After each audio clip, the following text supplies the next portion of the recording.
Welcome to the Fight Night Daily podcast. Oh my word, what drama we've had here tonight on stage at the weigh-in here in Dallas, Texas for Jake Paul versus Mike Tyson. Or should I say, because the great old legend came in last, Mike Tyson versus Jake Paul. Describe what we saw on stage, Spencer Oliver. Well, as it should have been all week, as the bill should have been, it should have been Mike Tyson versus Jake Paul. All week it's been billed as Jake Paul versus Mike Tyson. Well, today it was different. Jake Paul walked in first. He come in, followed by Mike Tyson. Jake Paul got on the scales. He weighed 228, 16.3 and 16.2. Yeah, so he comes in, Jake Paul gets on the scales, looks good, looks up for it, the crowd go mad.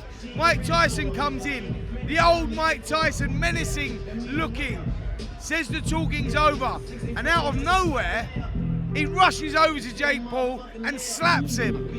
Jake Paul then says it's personal. I mean, what do we make of it, Gareth? Was it staged? Was it real? I mean, is it the emotions, the reality kicking in now? What did you make of it? I'm going with you all week. Mike Tyson is an incredibly proud fighter. That rawness will never leave him. And he's finally come to the point, in spite of the fact he's 58, of going, do you know what? I'm not letting this young upstart embarrass me in my office. The ring has been where I've identified myself all my life, where for the last 35 years of his life, he put everything he's got into it. For the last 20 years, he's been away from it, soothing his soul. The key is, and I think we saw it there, Mike Tyson's going to explode when the first bell goes. Well, I think, we've been talking about this all week. How's the fight going to play out? How is it? What are we going to see here? For anyone that thinks this is going to be choreographed, that's not what it is. I think now, I think that Jake Paul has a huge ego. Mike Tyson feels like he's got a point to prove, even at this late age now. He's put himself into a position. He said, actually, earlier on in the week, when he started training, and those first couple of weeks training, when the body's really feeling it, everything's hurting, his words, this is, what the am I doing? That was his words exactly. Once you get through that and you get into some form of rhythm, you start enjoying it again. I think we've seen that with Mike Tyson. He's enjoyed this little journey, this little training camp, and he's put himself in a good position here. I spoke to Rafael Cordero tonight, that man you see holding the pads all the time, and Rafael said to me, I said, what's it like? Do you feel like you're going to be hit in the head every now and again? He said, do you know what? The punches are so fast, I can't even see them coming. Absolutely. I spoke to Roy Jones Jr. earlier on as well. We had a great interview, myself and myself and Roy. And Roy was saying, you think with Mike Tyson, this was 4 years ago, he said, forget the fact that he was then 54, you think the life that he's lived, that everything would have left him. He said the speed was incredible, the power was incredible, and Jake Paul's in for a real shock tomorrow night. I agree, and that he slapped him for a reason, which is, you respect me, son.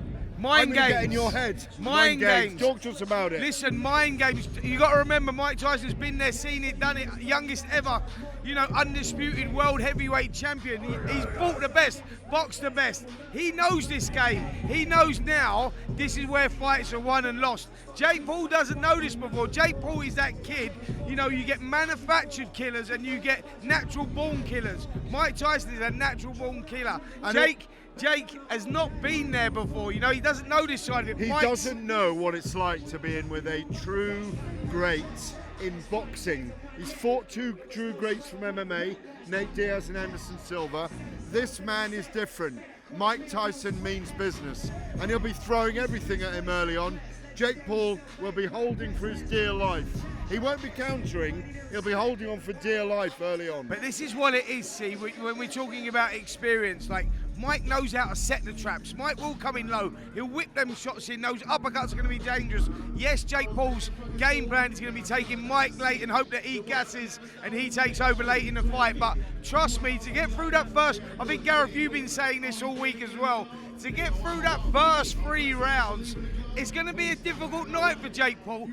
90 to 100,000 people at the AT&T Stadium, and trust me, when Mike Tyson comes out, does that ring walk, and he feels that energy, he ain't going to be playing around. I honestly, I'll say this, being the same age as him, you don't feel nerves. Yeah. He'll feel anticipation and excitement. We'll come back to Mike Tyson, Jake Paul in a minute.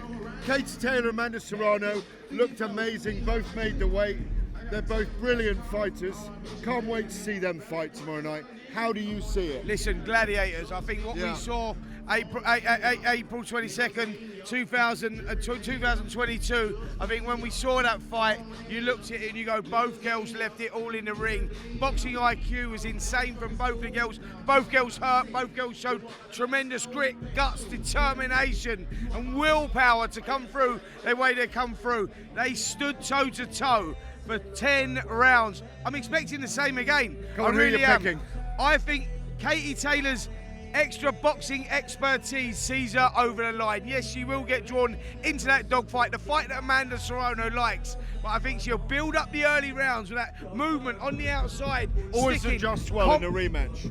Adaptability is key to victory, and I think Katie Taylor is the girl that can adapt more. Amanda's going to come forward looking for the big bombs. Katie will be moving in and out, utilising the ring, controlling the space. Until she gets drawn into a war. That's what she loves. It's going to be a split points decision again. This a split points decision for me, for Katie Taylor. I just think she's going to go away with 2 rubbers. Yeah. Abel Ramos fighting Mario Barrios. I expect a Mexican war as the music finally stops here and we can talk normally. War between those two. Absolutely. Barrios is, he's now that WBC welterweight champion. He was elevated from interim champion. He wants to keep that belt. He wants to show the world. He wants those big fights. He was talking about Boots Ennis if he comes through this one. Eddie Hearn was here earlier on. Frank Smith was here earlier on. Perhaps they've got an eye on Barrios as well. I know they've got. Absolutely, I know they're with Katie Taylor and everything else, but it's Barrios' fight to win here. Ramos is a dangerous guy, but you have to go with Barrios. Absolutely, in that one. Very experienced campaigner and a brilliant guerrero, as they say in these parts. Let's go back to the right-hand slap of Mike Tyson. Boom! On Jake Paul. Didn't move, took it, but he didn't even put his guard up. That is a sign, an omen for what we're going to see when that first bell tolls. As Mike Tyson said, all the hype's done. The talk is over. Talk is cheap now. It's time to end the hype and have the fight. Listen, we're talking about the baddest man on the planet, Mike Tyson. The one thing that doesn't leave you is that dog, and that's what's in Mike Tyson. He went back to Brownsville before the beginning of his training camp to, reignite some of the old stuff that he went through in that growing up period, and the tough times, to recognise who he was again. It was all part of the build-up, all part of the training camp to, retouch where he come from, his background, etc. We saw that there. Mike Tyson's pumped up, man. Don't worry about that. When I sat with him on Tuesday and he put it out on his Instagram earlier, didn't he? He told me it was the question of the week. Mike? I love this. Mike, I asked him, are you embracing darkness? Love that. One more time. And he said, no, brother, I'm not embracing darkness. I'm bringing the actual devil with me.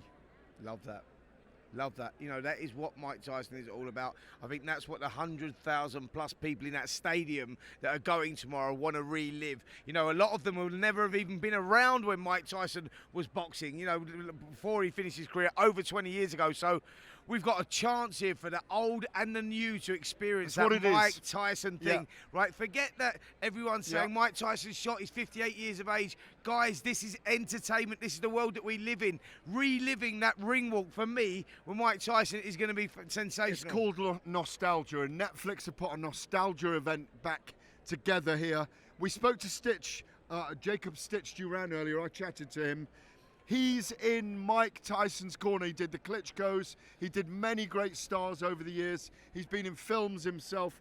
Jacob Stitch Duran said it's a dream come true to do Mike Tyson for the first time. Will he be cut? I'm not sure about that, but Stitch says in the corner. It's going to be a thrill to be around the energy of Mike Tyson. Absolutely, yeah. I was lucky enough to catch up with Stitch out there as well. We go back away, you know, we see him on the circuit quite a lot. He works with all the big guys, one of the best cut men in the business, and he said how excited he was for this one, you know, going back into Mike Tyson's corner. And yes, he may well be needed, actually, because you remember the bad cuts that Mike Tyson got against Lennox Lewis, that scar tissue that will still be around. You never know. Jake Paul is young. Headbutts from Holyfield. Absolutely. Jake Paul's young, you know, he's got quick hands, he's heavy-handed, so, you know, I think the beauty about this fight fight want to is work on the inside and come up. the beauty. Show me that again. Show me that again. There you go. There we go. There you go. Oi, oi. You move quicker than Jake Paul did. So do you, mate. That was quite impressive.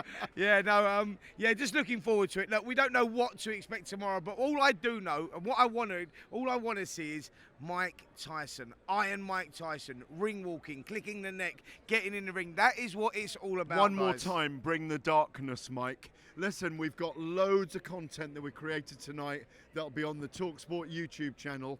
Tomorrow night, we're doing special things around the event. Stay with us, come and watch us. We're doing lots of live hits. We've got a special event in Dallas we want you to watch tomorrow morning. Spencer and I are off right now to Stockyard to sit and eat ribs and steak. Before with we the go, Cowboys. show me that move one more time.